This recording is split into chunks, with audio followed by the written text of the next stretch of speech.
우리에게 주시는 하나님의 말씀은 열왕기상 21장 17절에서 25절 말씀입니다. 열왕기상 21장 17절에서 25절 말씀, 구약성경 555면입니다. 열왕기상 21장 17절에서 25절 말씀입니다. 여호와의 말씀이 디셉 사람 엘리야에게 임하여 이르시되, 너는 일어나 내려가서 사마리아에 있는 이스라엘의 아합 왕을 만나라. 그가 나봇의 포도원을 차지하러 그리로 내려갔나니 너는 그에게 말하여 이르기를, 여호와의 말씀이 내가 죽이고 또 빼앗았느냐고 하셨다 하고, 또 그에게 이르기를, 여호와의 말씀이 개들이 나봇의 피를 핥은 곳에서 개들이 내 피 곧 내 몸의 피도 핥으리라 하였다 하라. 아합이 엘리야에게 이르되, 내 대적자여, 내가 나를 찾았느냐? 대답하되, 내가 찾았노라. 내가 내 자신을 팔아 여호와 보시기에 악을 행하였으므로 여호와의 말씀이 내가 재앙을 내게 내려 너를 쓸어버리되, 내게 속한 남자는 이스라엘 가운데 매인자나 노인자를 다 멸할 것이요, 또 내 집이 느밧의 아들 여로보암의 집처럼 되게 하고 아히야의 아들 바하사의 집처럼 되게 하리니, 이는 내가 나를 노하게 하고 이스라엘이 범죄하게 한 까닭이니라 하셨고, 이세벨에게 대하여도 여호와께서 말씀하여 이르시되, 개들이 이스라엘 성읍 곁에서 이세벨을 먹을지라. 아합에게 속한 자로서 성읍에서 죽은 자는 개들이 먹고 들에서 죽은 자는 공중의 새가 먹으리라고 하셨느니라 하니, 예로부터 아합과 같이 그 자신을 팔아 여호와 앞에서 악을 행한 자가 없음은 그를 그의 아내 이세벨이 충동하였음이라. 아멘. 하나님께서 베푸시는 은총이 이 땅에, 특히 러시아와 전쟁을 치르고 있는 우크라이나, 하마스의 공격으로 시작된 이스라엘과 가자지구, 그리고 이 땅에 함께하기를 기도하고 축복합니다. 이스라엘이 대규모 군사 작전을 예고하며 팔레스타인 가자지구 주민들에게 대피령을 내렸고, 진입작전이 곧 임박했다는 뉴스들이 있습니다. 이스라엘군은 지난 13일 성명에서 이스라엘의 지상군이 테러리스트의 무기를 제거하기 위해 지난 24시간 동안 가자지구 안에서 공격을 감행했다라고 했습니다. 실종된 인질을 찾기 위한 노력도 병행했다고 밝혔습니다. 아직 이스라엘 지상군이 대대적인 가자지구 진입을 한 것은 아니지만 대규모 작전이 임박한 것으로 보여지고 있습니다.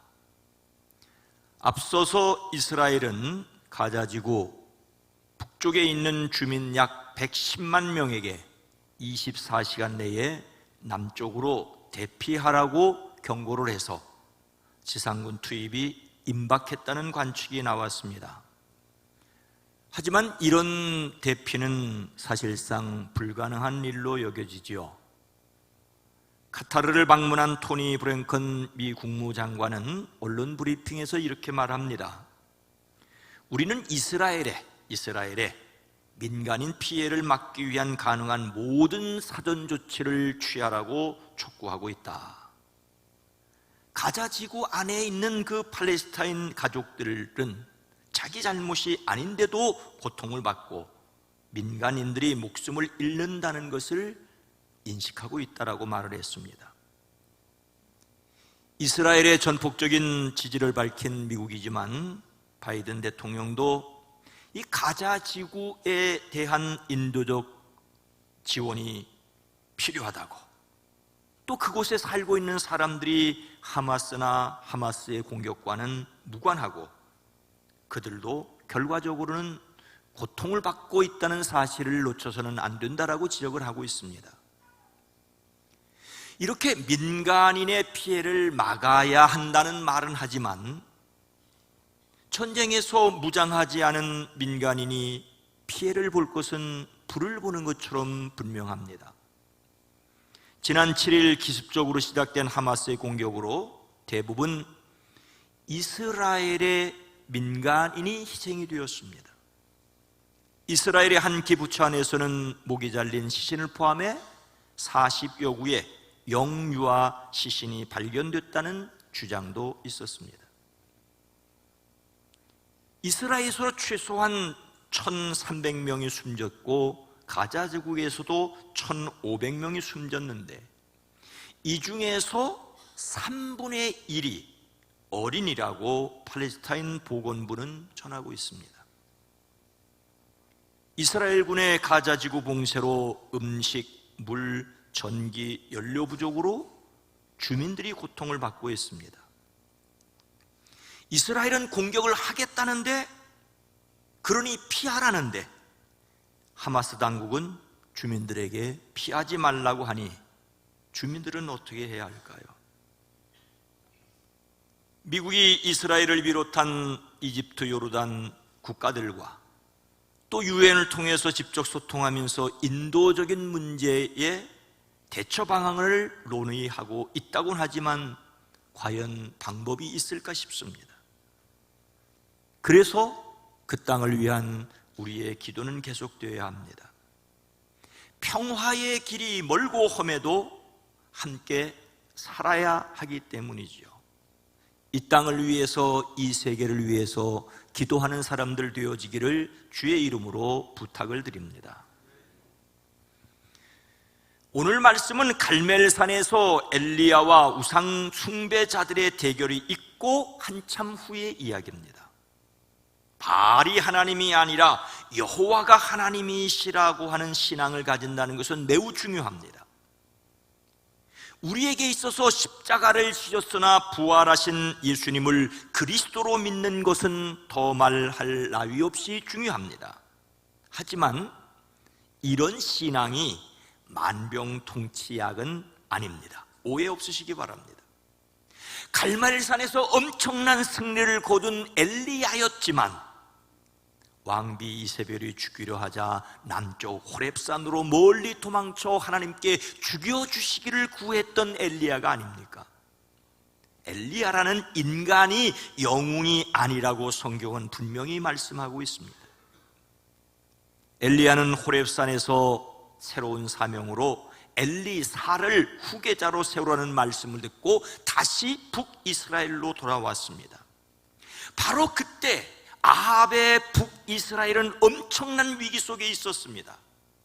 바로 오늘날 시리아 땅에 아람의 왕 베나닷이 군대를 모두 모아 사마리아 성을 포위하고 굴욕스러운 항복을 요구하며 공격했기 때문이지요. 하나님께서 엘리야가 아닌 한 선지자를 아합에게 보내셔서 아합의 북이스라엘을 위기에서 벗어나도록 도와주셨습니다. 하지만 여전히 아합은 하나님이 그들을 도와주셔서 승리하게 하셨다는 사실을 인정하지 않았습니다. 북이스라엘을 공격한 아람 왕 베나닷에게 인심 뜨듯이 조약을 맺고 놓아주었지요. 하나님께서 멸하기로 한 사람을 놓아주었으니 아합이 그 생명을 대신해야 한다는 엄중한 명령이 전해졌습니다. 아합은 근심하고 답답해했습니다. 이런 위기 상황 가운데서 아합이 했던 일은 어떤 일이었을까요? 20절 말씀입니다. 아합이 엘리야에게 이르되 내 대적자여 내가 나를 찾았느냐 대답하되 내가 찾았노라. 내가 내 자신을 팔아 여호와 보시기에 악을 행하였으므로. 아합은 갈멜산에서 엘리야에 의하여 그가 믿고 있는 바알이 하나님이 아니었음을 알았을 것입니다. 3년 동안 내리지 않던 비가 엘리야의 기도로 내리는 것을 보았습니다. 그리고 한 선지자의 도움으로 아람의 엄청난 위협에서 벗어났습니다. 그가 하나님의 말씀에 순종하지 않은 결과에 대한 분명한 경고도 받았습니다. 바로 그리고 나서 그런 일이 있어 후에 이런 일이 있었다라고 성경은 기록하고 있습니다. 당시 북이스라엘의 서울은 사마리아였고 여기에 왕궁이 있었습니다. 그런데 그곳으로부터 38km 북서쪽으로 떨어진 이스라엘 평야에 상하궁전이라고 불릴 정도로 웅장하고 호화로운 별궁이 있었습니다. 여름 궁전으로 사용했었습니다. 이 아합의 이 궁전 근처에 나봇이라는 사람의 포도원이 있었습니다.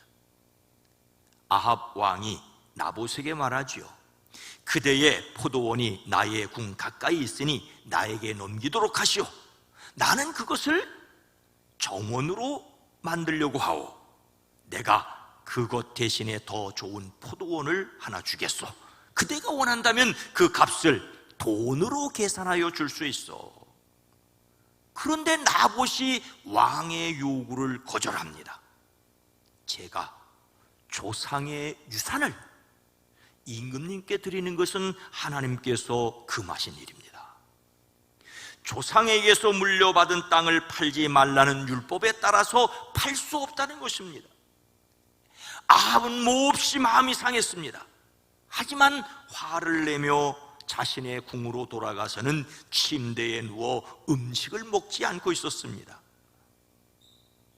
그의 아내 이세벨이 무슨 일로 그러냐고 묻지요. 왕이 나봇이 자기 포도원을 줄 수 없다고 해서 그렇다고 하자 이세벨이 말합니다. 내가 이스라엘 사람 나봇의 포도원을 임금님의 것으로 만들어 드리겠습니다 하고는 이세벨이 아합의 이름으로 편지를 썼습니다. 그 편지는 나봇이 살고 있는 성읍의 원로들과 귀족들에게 보내는 것이었습니다. 금식을 선포하고 나봇을 백성 가운데 높게 앉게 한 후에 나봇이 하나님과 임금을 저주하였다고 증언하게 하고 그를 끌고 나가 돌로 쳐 죽이라는 것입니다. 그 성에 사는 원로들과 귀족들은 이세벨이 편지한 그대로 행하였습니다. 참 세상에 왕의 요구를 거절하였다고? 그것도 하나님의 말씀을 지키려다가 이렇게 거짓 증언을 내세운 악한 사람들의 모략에 선한 사람이 죽음을 당합니다. 다윗에게 아내를 빼앗기고 가장 맹렬한 전장에 내몰려 죽임을 당한 의로운 우리야 장군과 다를 바가 없습니다. 그런데 아니 세상에 이런 억울한 일이 어디 있습니까? 하여 하나님께서 선지자 엘리야에게 말씀하십니다. 일어나 사마리아에 있는 이스라엘 왕 아합을 만나러 내려가거라. 그가 나봇의 포도원을 차지하려고 그곳으로 내려갔다. 너는 그에게 다음과 같이 전하여라. 나 여호와가 말한다. 내가 살인하고 또 재산을 빼앗기까지 하였느냐? 하나님께서 아합이 하는 짓을 보고 계셨습니다. 엘리야가 하나님의 말씀을 전하기 위하여 아합을 찾아가자 그는 이렇게 말합니다. 내 대적자여 내가 나를 찾았느냐? 일찍이 아합은 엘리야를 가리켜 이스라엘을 괴롭게 하는 자라고 하였습니다. 아합 자신이 우상을 섬겨 이스라엘을 괴롭히는 줄을 모르고 엘리야가 기도하여 비가 내리지 않았다라고 이스라엘을 괴롭히는 자라고 하였습니다. 그리고 이번에는 대적자라고 말하고 있습니다. 대적자라는 말은 미워한다는 뜻으로 개인 또는 국가의 적, 원수를 가리킵니다. 여기에는 아합의 오만함과 뻔뻔스러움이 묻어 있습니다. 자신과 아내 이세벨의 죄악에 엘리야가 저주를 퍼부을 것을 예상한 듯합니다. 나봇을 죽이고 그 포도원을 차지한 것에 대한 하나님의 징계를 두려워함도 역력합니다. 엘리야가 대답합니다. 그렇습니다. 이렇게 또 찾아왔습니다. 임금님께서는 목숨을 팔아가면서 하나님께서 보시기에 악한 일만 하십니다. 엘리야는 아합에게 그 자신이 자신을 팔았다고 합니다. 그가 스스로 죄를 짓는 죄의 노예가 되었다는 말이죠. 우리식으로 말하자면 양심을 팔고 자기 죽을 길로 들어갔다는 말입니다. 근데 가장 중요한 것은 여호와 보시기에 악을 행하였으므로 아합의 죄는 하나님이 보시는 그 눈에 사악한 일이었습니다.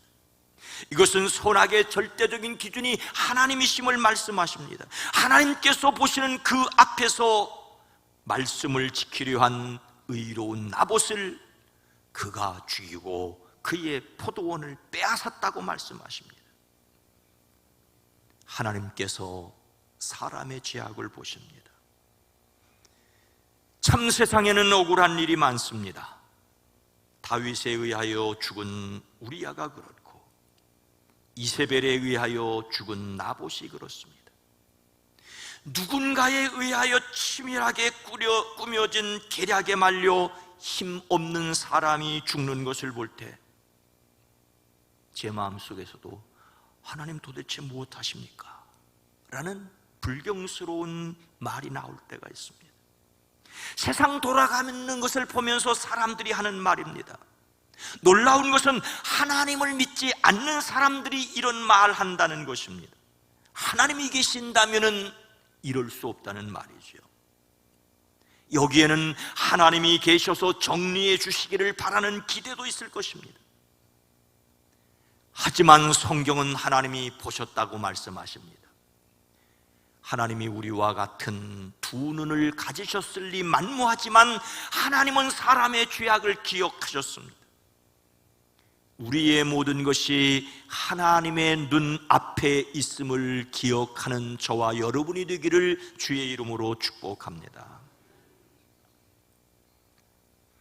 그런데 하나님이 죄를 보시고 그 죄를 기억하신다는 것이 무엇을 뜻할까요? 21절 말씀입니다. 여호와의 말씀이 내가 재앙을 내게 내려 너를 쓸어버리되 내게 속한 남자는 이스라엘 가운데 매인자나 노인자를 다 멸할 것이요. 엘리야를 통하여 하나님의 준엄한 심판이 아합에게 선포되었습니다. 내가 너에게 재앙을 내려 너를 쓸어버리겠다. 너 아합 가문에 속한 자는 종이든 자유인이든 이 씨를 남기지 않고 없애버리겠다. 앞서 개들이 나봇의 피를 핥은 바로 그곳에서 그 개들이 그의 피도 핥을 것이라고 하였습니다. 아합이 무고한 자를 죽음에 몰아넣어 그 피를 개들이 핥게 하였으므로 하나님께서 그가 행한 악한 행실 그대로 되돌려 갚으시겠다고 선언하십니다. 오늘 말씀은 재앙을 내려 너를 쓸어버리겠다고 하십니다. 하나님은 재앙을 내리시는 분이시고 아합은 쓸어버림을 당하는 사람이라고 말하고 있습니다. 여기서 쓸어버리다는 말은 우리말 느낌에 물로 깨끗이 지워버리는 것을 뜻하는 것처럼 보이지만 성경에서는 그 반대로 불로 태워버리는 것을 말합니다. 어떤 경우이든 짐승처럼 어리석은 자를 심판하시는 하나님의 손길입니다. 모든 것을 다 태워버리는 맹렬한 불길같이 불타는 분노로 철저히 멸망시킬 것을 말씀하십니다. 아합의 집안이 느밧의 아들 여로보암의 가문처럼 또 아히야의 아들 바사의 가문처럼 되게 하겠다고 하십니다. 느밧의 아들 여로보암은 북이스라엘의 첫 번째 왕을 가리킵니다. 그는 솔로몬의 죄로 통일 왕국이 남북으로 분열될 때 하나님의 지명으로 북이스라엘의 첫 번째 왕이 되었습니다.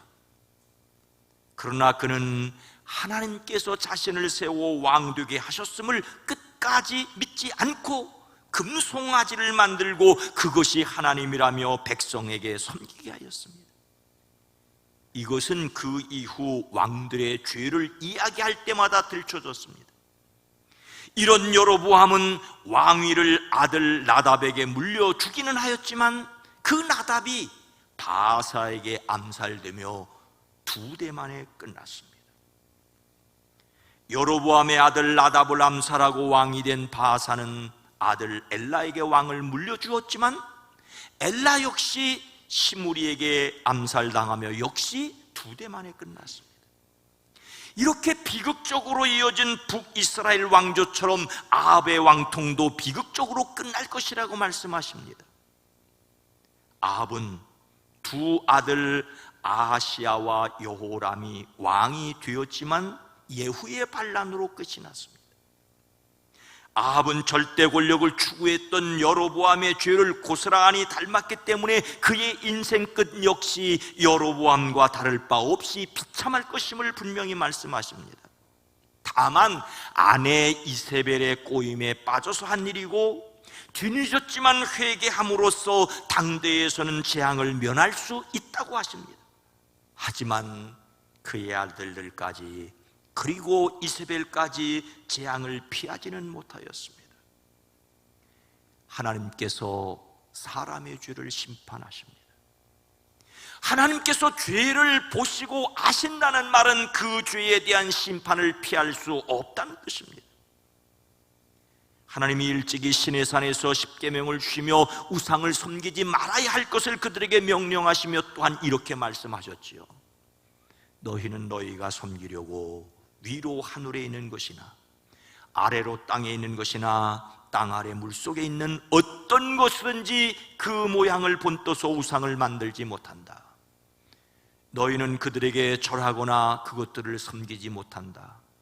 나 주 여호와는 질투하는 하나님이다. 나를 미워하는 사람에게는 그 죄값을 본인뿐만 아니라 3, 4대 자손에게까지 벌을 내린다. 그러나 나를 사랑하고 나의 계명을 지키는 사람에게는 수천 대 자손에게 이르기까지 한결같은 사랑을 베푼다. 우리는 하나님의 심판이 얼마나 준엄한가를 기억해야 합니다. 하나님 도대체 무엇하십니까? 라는 마음이 들더라도 말하지 말아야 합니다. 사람들은 자신을 죽음으로 내몰아넣는 죄를 쌓고 그 벌을 스스로 지고 있습니다. 오늘 이 지구촌에서 벌어지는 일보다 더 끔찍한 재앙이 어디 있습니까?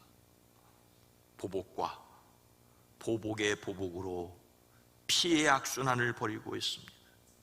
그래서 우리는 죄와 벌의 고리가 끊어지기를 기도하는 사람들이기를 주의 이름으로 축복합니다. 과연 어떻게 피해 보복의 악순환을 멈출 수 있을까요? 예수님은 전혀 다른 차원에서 말씀하십니다. 마태복음 18장 9절 말씀입니다. 만일 내 눈이 너를 범죄하게 하거든 빼어내버리라. 한 눈으로 영생에 들어가는 것이 두 눈을 가지고 지옥불에 던져지는 것보다 나으니라. 예수님을 가까이에서 따르던 제자들 역시 인간이었습니다. 그들은 예수님을 따르며 예수님의 말씀을 들으면서도 여전히 그들 가운데 누가 더 높으냐로 다투었지요. 예수님께는 하늘나라에서는 누가 가장 큰 사람이냐고 여쭙기까지 했습니다. 예수님께서 어린 아이 하나를 불러 그들 가운데 세우시고 너희가 어린 이들과 같이 되지 않으면 절대로 하늘나라에 들어갈 수 없다고 말씀하십니다. 그러므로 누구든지 이 어린아이와 같이 자기를 낮추는 사람이 하늘나라에서 가장 큰 사람이다. 또 누구든지 내 이름으로 이런 어린아이 하나를 영접하면 나를 영접하는 것이라고 말씀하십니다. 서로 높아지려고 애쓰는 제자들에게 예수님께서는 어린아이와 같이 자신을 낮추고 서로 섬기라고 말씀하십니다. 그런데 이 말씀에 이어서 비록 어린아이와 같이 보잘것없어 보이는 사람이라도 걸려 넘어지게 하면 그 벌이 얼마나 막심한가를 말씀하십니다. 나를 믿는 이 작은 사람 가운데서 하나라도 걸려 넘어지게 하는 사람은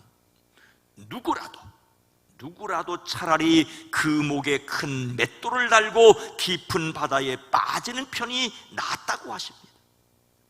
그러니 어떻게 하라고 하십니까?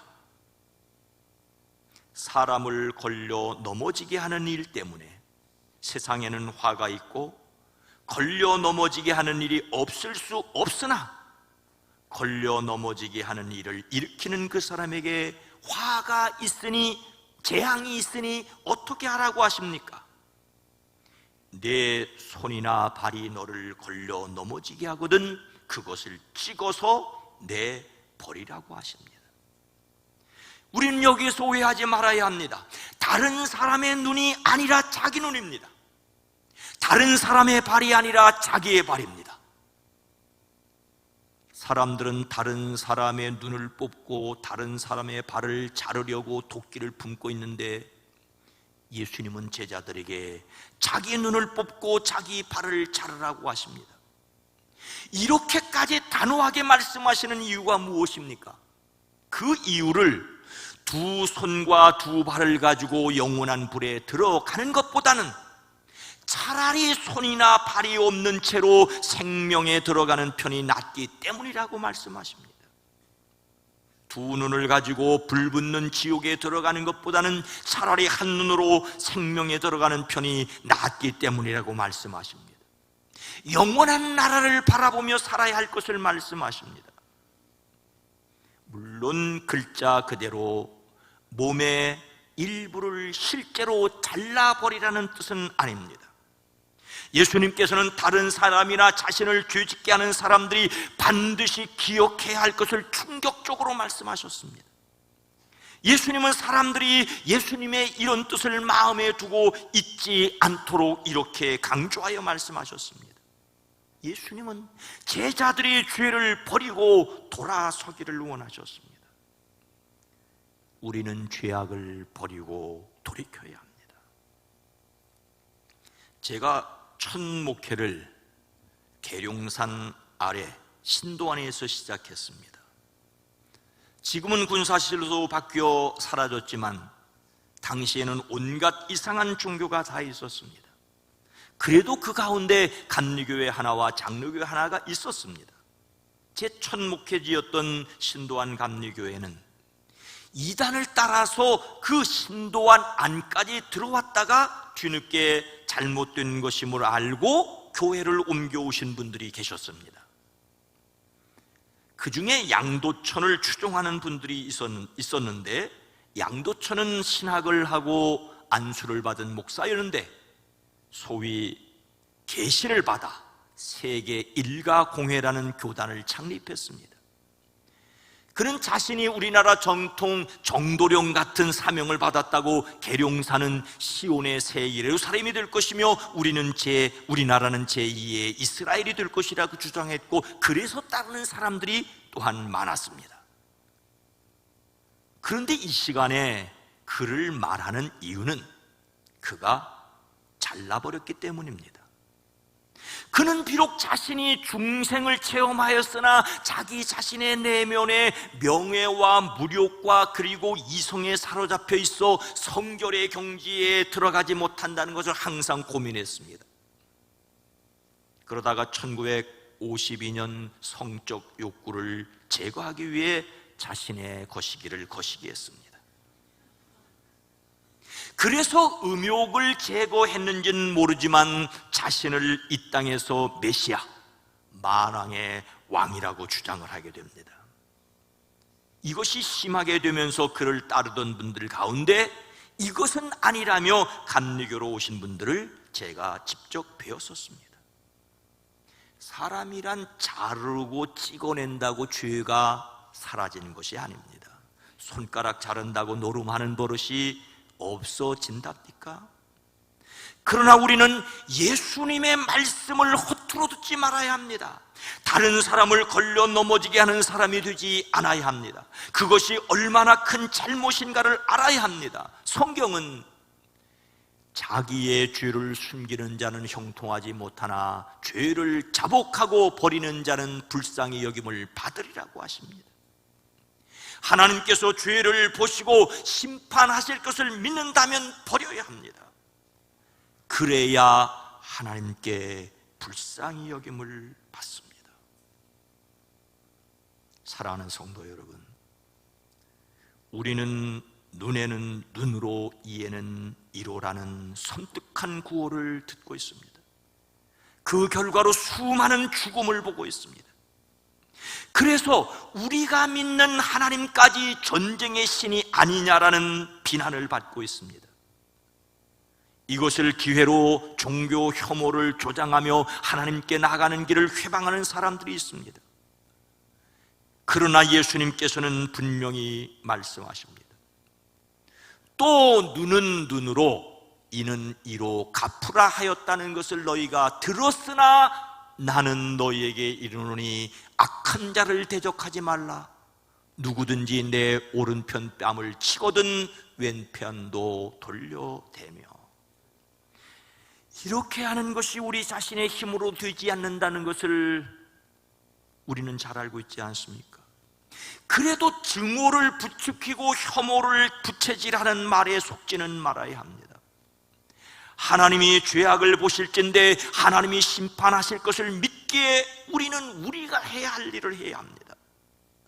그것은 우선 우는 자들과 함께 우는 것입니다. 며칠 전 신문에서 이런 글을 보았습니다.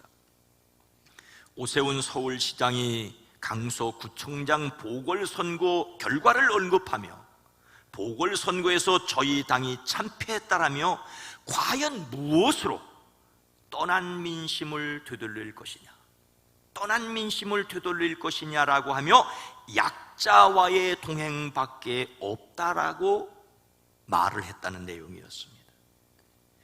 교회가 과연 선교의 능력을 회복하느냐라고 하는 것은 하나님의 사랑으로 어떻게 진심으로 이웃을 사랑하느냐에 달렸다는 생각이 퍼뜩 들었습니다. 하나님께서 죄를 보시고 심판하심을 믿기에 심판은 하나님께 맡겨야 합니다.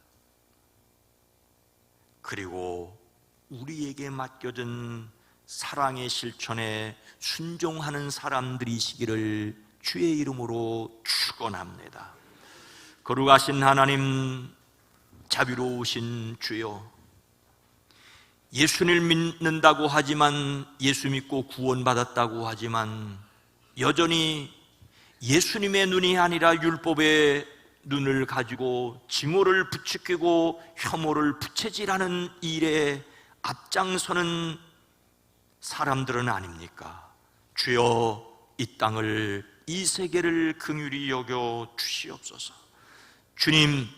주님을 닮아가게 하시되 우리 안에 능력이 없음을 고백합니다. 성령 충만하게 하시되 성령 충만한 사람들이 마땅히 예수님의 마음으로 세상을 살아낼 수 있게 하옵소서.